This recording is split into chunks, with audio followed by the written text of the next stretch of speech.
Hey, we're the Ionic Trio. We're rising juniors and we represent North Allegheny Senior High School. We have created the Gardenator 3000, and it's a model of something that we're going to scale up, and it tends to plants. The average household creates a lot of CO2, but houseplants can greatly reduce this. This device, the Gardenator 3000, optimizes taking care of a houseplant. So here you'll find our mechanism. Here is a cup that holds the plant. Right here we have a photoresistor to calculate the light intensity going onto it. There's a DHT heat and humidity sensor inside. Self-explanatory. You'll see a pseudo funnel here to protect the sensor. And then there's also a tiny holder just to limit the water flow coming from this machine, which has a distance sensor to tell you if you have enough water. And there is attached to a servo, which will automatically pour it into the cup for you. There's a string there to help hold our wires so it doesn't collide with the main stepper motor here, which is attached to a gear. Very important gears right there.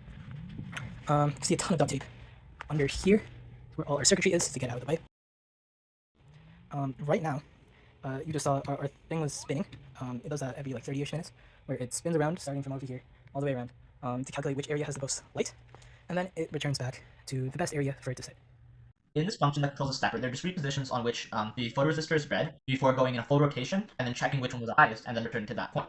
The function run to position, however, is a blocking function, and this blocking function would stop our sensors moving. This, however, isn't an issue because all of our sensors don't need to run while the stepper is moving, and this function only runs periodically.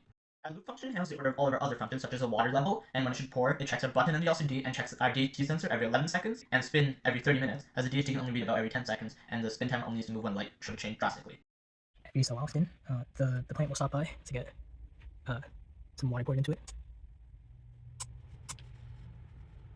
Now, I'm going to be talking about the mathematics behind the system that's going to be pouring water onto a plant, and that has to do with realizing two key triangles, one like that.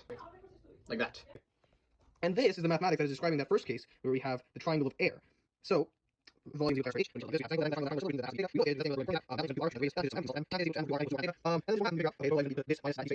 and bang, we have this. But you have to realize that after this certain interval, this length over here is no longer a triangle, so we have to use some different mathematics to solve for that. And this is our new calculation. So we have this triangle over here. And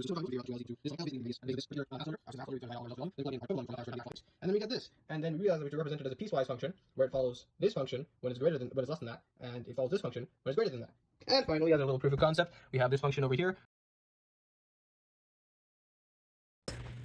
Temperature and humidity. If I can find the button, it will display.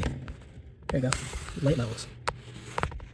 Errors. One major issue was our motor torque. The motor that comes with the Arduino kit is only spec'd to have about 300 gram-force per centimeter of torque, which is a very low amount.